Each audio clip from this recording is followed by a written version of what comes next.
na kapag nag-book, no? So kasi ho 'di ba ho sa mga bangko meron ho tayong mga natatanggap na text, pero you're not supposed to click the link. So, ako may suggestion ho, dapat ho hindi ho sila nagki-click sa Facebook. Kasi marami naman yung mga resorts ho, they have their own website at saka may mga phone numbers ho sila. So, I think it would be best to book directly ho with the resorts and also accredited travel agencies. Lahat ng mga members ho ng PTAA. We have over 600 members ho. So, dun ho makikita niyo ho yung mga legitimate and accredited travel agencies dun ho sa PTAA website po namin. Opo. Pero kasi ho 'di ba ang mga yung mga travel agency, pwede hong pekein po eh. Pwede rin hong sabihin na member kami ng PTAA eh. Papaano ho malalaman ng ating mga kababayan na nasa legit po silang booking app or Facebook page? I wish there's a really hard fast rule about that, no? Kasi sa ngayon kasi ang nangyayari, pati yung mga Facebook page ng mga legitimate official travel agencies as well as resorts, medyo nako-clone na ho. Kasi ho, may mga ibang websites ho, not websites, Facebook na nakita ho kami, may award ho, no? May picture ho na nakalagay na may award ho sila ng Department of Tourism or an LGU. Pero in actual fact, hindi naman ho sila pala nakakuha ng award and they are not even accredited by the DOT. So, there are so many ways ho, but may I suggest lang ho that kasi ho, dapat ho kasi, kung magta-travel ho kayo, magtanong ho kayo sa inyong mga kaibigan or relatives, saan ba ho kayo nag-book? Para at least yun ho, referral system, so that yun, sigurado na ho na nag-book na sila, tried and tested. And another thing ho kasi, syempre, sino ba ho ang hindi may gusto ng isang promo or syempre, mga big deals, di ba? Yung mga 50% off. Pero kung minsan po, pag unbelievable na po yung presyo. Parang too good to be true. Too good to be true. So, kailangan rin po, you have to be wary ho. Kasi hindi naman, normally ho kasi, pag nagta-travel ho tayo, syempre mas gusto ho natin relax and all that. Pero mangyayari ho kayo, kung minsan magtitipid sa konti, mapapahamak pa ho kayo. So, yun lang po yung I would really suggest to. Kasi ho, kung meron din ho kayong mga some people ask me when's the best time To book. buy, to book. Well, the best time to book is when there's a promo and when there's a travel tour expo. So, ang PTAA ho, parati ho kami nagta-travel tour expo sa Manila at saka sa Visayas and Mindanao. Opo. Kumbaga ho, i-grab yung opportunity na meron hong mga ganong travel expo para po sure ka na pag pumunta ka doon, lahat nung nandun sa mga booth na yon ay lehitimong mga travel agencies. Tama po. Opo. Opo, Dr. Marigel, yun ho kasing ilan sa ating mga kababayan, barko ho yung kanila pong mode of transport na mas gusto nila dahil nga po mas mura. Ito hong Batangas, opo, sa Batangas po kasi inireport po ng kanilang local government na at least 135 po yung nabiktima na ng ganitong mga scam. Nag-book din ho kasi sila sa Facebook. Di ba ho kung halimbawa mukha namang lehitimo, alam niyo po yun, meron ho bang parang efforts po from PTAA in coordinating with our cyber crime agencies para po maipa-close, maipa-shutdown yung ganitong mga Facebook page?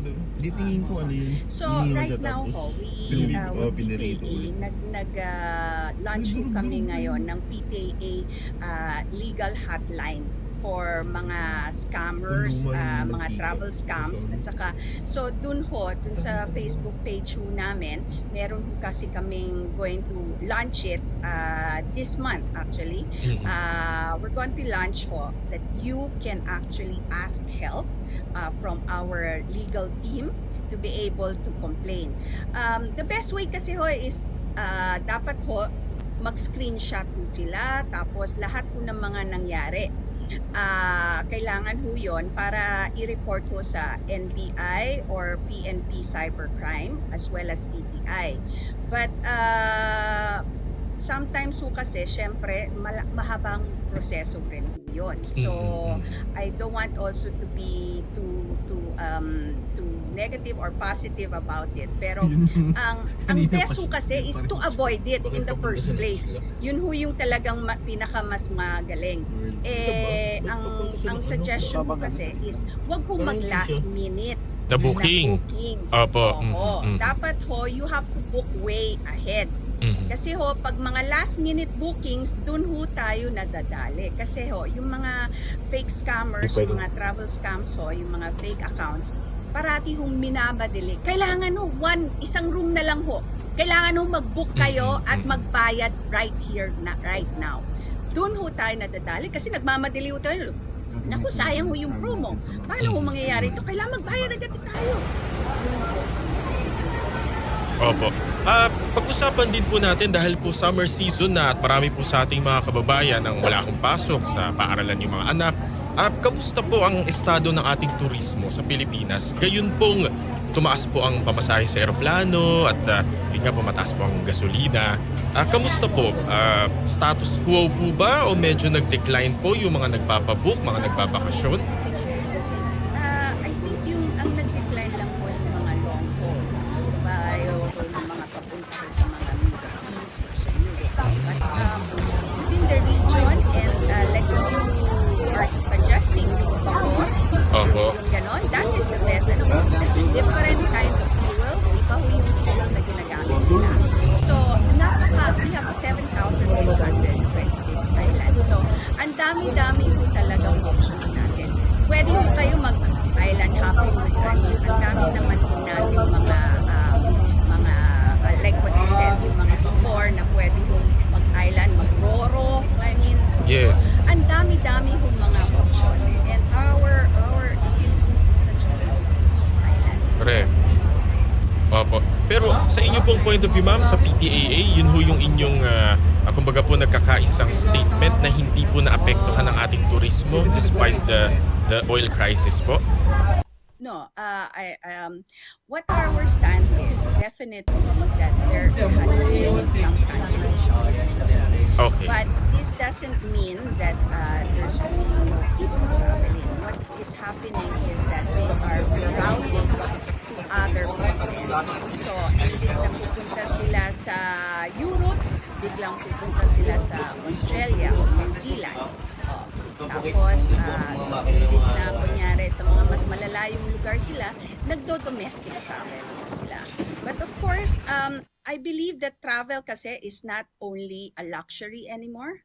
Sometimes it's actually essential for people, like we need to visit our relatives, also we need to visit do business. So it's ano ho, life must go on ho, so must travel. Opo, kumbaga po tsaka ano po, especially po ngayon na medyo aware po tayo sa ating mental health, no? So yung mga kababayan po natin, pinipili pong magbakasyon o kaya po ay magpunta sa iba't ibang mga tourism destination sa bansa para po kahit papaano maibsan po yung stress.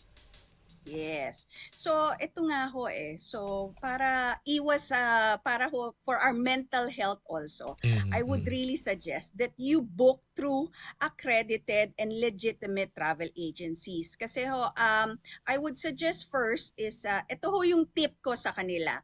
Yan, T opo. ho, for kailangan ho, think before you click. Kasi ang dami-dami ho mga websites dyan or Facebook. It's better ho kung pupunta ho kayo sa legitimate na travel agency na meron hong physical office or yung mga nakabook na ho dati pa sa mga recommended by your relatives. Is investigate ho their business permit, their DTI permit, their mayor's permit. I-check nyo rin ho sa inyong barangay, sa inyong city, kung talagang legitimate ba ho itong travel agency na to. At saka yung P ho is to pay through corporate accounts or resort names or hotels rather than personal accounts. Ayun. Saka, so yun lang ho yung recommendation. Opo, ang ganda po nung inyong tip kasi TIP rin yung kanyang acronym. Opo. Yes Opo. po. Ma'am, nagtaas ho ba ng singil ang mga travel agencies? Ngayon nga pong medyo tumaas din po ang fuel charges po natin. Sa totoo lang po kasi, yung base fare, yung airline base fare, hindi naman po tumaas. Ang tumaas po is the fuel surcharge. So yun lang po yung difference kasi iba ho yung ano kasi. So in the total, medyo tumaas ho talaga. Kasi ho yung fuel surcharge doon ho sila nagtaas. Pero yung actual base fare ho, yung airfare, hindi ho talaga naman tumaas. Opo. Baka meron pa ho kayong mga huling pananalita para po sa ating mga kababayan na gusto hong mag-travel pero baka ho nangangamba na teka lang, baka wala, kapusing kami ng pera. Baka meron ho kayong mga tips po at mga message po sa ating mga kababayan po from PTAA. I actually would always recommend plan ahead. So, kung gusto nyo po mag-travel ng December, pwede na ho kayo siguro mag-ipon ng I don't know how much every month so that you can travel already, save already. And then, so marami naman hong mga travel tour expos, kagaya ho, lahat po ng mga taga Mindanao. Meron po bang upcoming? Yes, ang Apo. PTAA Travel Tour Expo po is coming to Davao June 5, 6, and 7. So dun ho, binivet out ho namin lahat ng mga travel agencies at saka exhibitors who are really legitimate, who will be exhibiting in our Travel Tour Expo.